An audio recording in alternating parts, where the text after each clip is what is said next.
Hi friends, so as part of my anti-consumption journey, I've been learning to take care of and mend and repair my own clothes so that they last for longer. 2023 was the year that I learned to darn and patch and sashiko stitch so that I could fix my own jeans when they start to wear out right where my thighs rub together, and to mend my socks when my socks get holes in them. Those are both pretty simple repairs. 2024 is the year that I figured out when and where I could get professional help to make my clothes fit better, or to fit me better, or to eliminate the one little thing that would keep me from actually wearing it. You know, the I love this, but it's just an inch too long, or I would wear this if I didn't have to keep adjusting the straps every 5 minutes. Instead of getting rid of something on those grounds, I decided to fix it.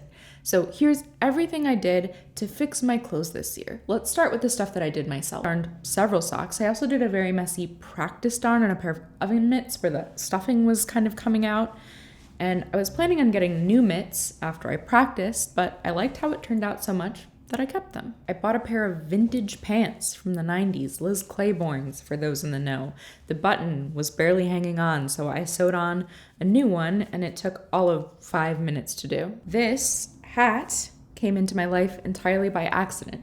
So I went to Australia in April for a friend's wedding, and while we were there, we did this beach walk. In Sydney, there are a bunch of beaches all along the coast, and they're connected by a hiking trail. We walked Bondi to Coogee, which is a little under 4 miles and connects 5 beaches. By the second beach, my hair was so hot, I didn't think I was gonna make it, so I bought a bucket hat that said Tamarama Beach at the snack shop on the second beach there. So when I got home, I decided to sew a little Miffy patch on it over the beach logo so that it would look cute and be something that I would actually continue wearing. These shoes, I will put up a photo, were originally like a pale lilac kind of pink, and the color was always a little bit off, but then I got stuck in a rainstorm wearing pale pink suede shoes and they got kind of mucky and stained. But a $4 bottle of fuchsia Rit dye covered things right up, and I like the color even more now. This isn't even the first fix I did to these shoes, so now let's turn to projects that required a professional. So I bought these admittedly ridiculous shoes in the fall of 2023. The Barbie movie was just out, okay? The Essence sale was on,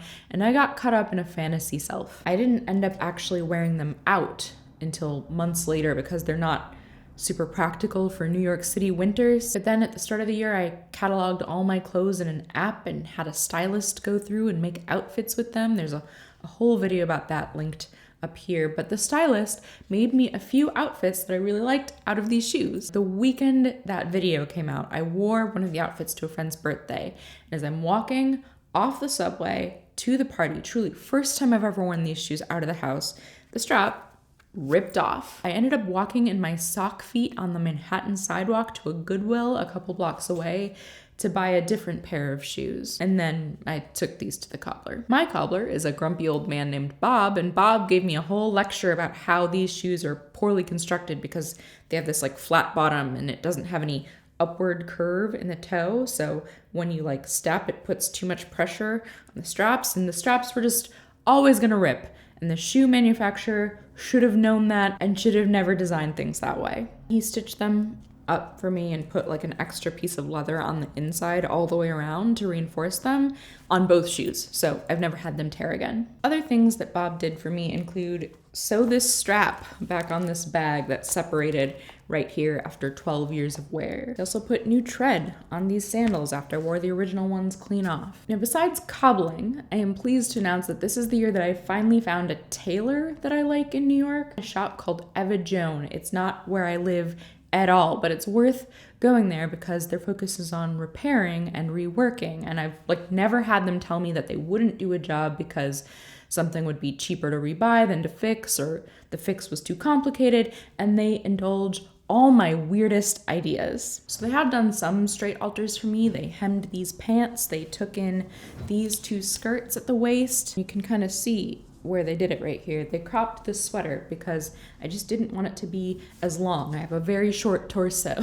This skirt has elastic. The elastic got stretched out, they put in new elastic. But they also did stuff like take out this dress, which was too tight in the chest but fit everywhere else, and they said we could either try to match this black fabric that we add, and then you wouldn't be able to tell that anything had been done, Or we can do something cool and not try to hide that an alteration happened. And I was like, yes, let's take an opportunity to make the dress more fun. We used pink fabric instead of black, and then they embroidered all these little stars on it. This is a dress that I like to wear to parties and concerts and weddings on the more casual side, so I like that when I'm dancing and moving, you might just get a little peek at these details. They sit like right under my arms, so if my arms are down, you don't see them. So it's like a secret that's revealed only for special occasions. After we added the fabric on the side, a side effect was that the straps now sat like closer in toward my neck, so they didn't line up to cover my bra straps anymore. Easy fix, they just took off the straps from right here and then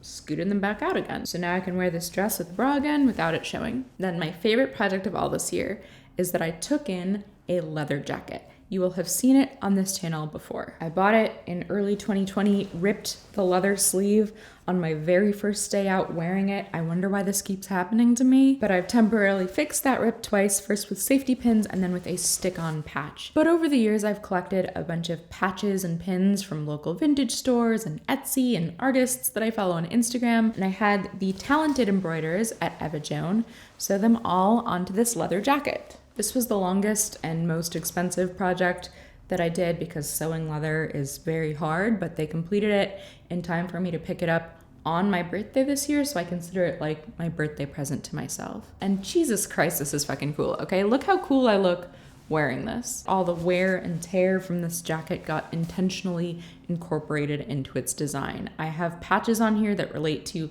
every place I've ever lived. I have pins that I've collected over years. It really feels like the most me thing I own, and I fully intend to add on to it slowly for the rest of my life in the way that people do with like their tattoo sleeves. So I wanted to tell you about all these things that I did this year because maybe you know that you can sew on a button or hem your pants, but I don't know if everyone knows just how much you can do to your own clothes.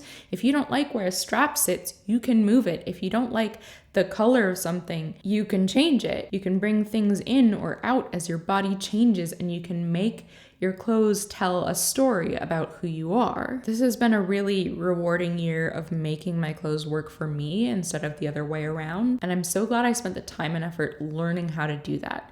These are 10 items that I saved from the landfill or the slightly longer thrift store to landfill detour. And in the process, they became items that no one else on the planet has. They are exactly suited to me. So I hope that this inspires you to make your clothes exactly suited to you. And please come back and show me. I have community posts enabled here on my channel, on Patreon as well, which there's a free tier. You don't have to pay to join. There's also a community moderated Discord that I'm not around as much, but that is your space for you to use however you like. Please use those spaces to show off how you are mending and modifying your own wardrobe. And I will see you soon. Bye.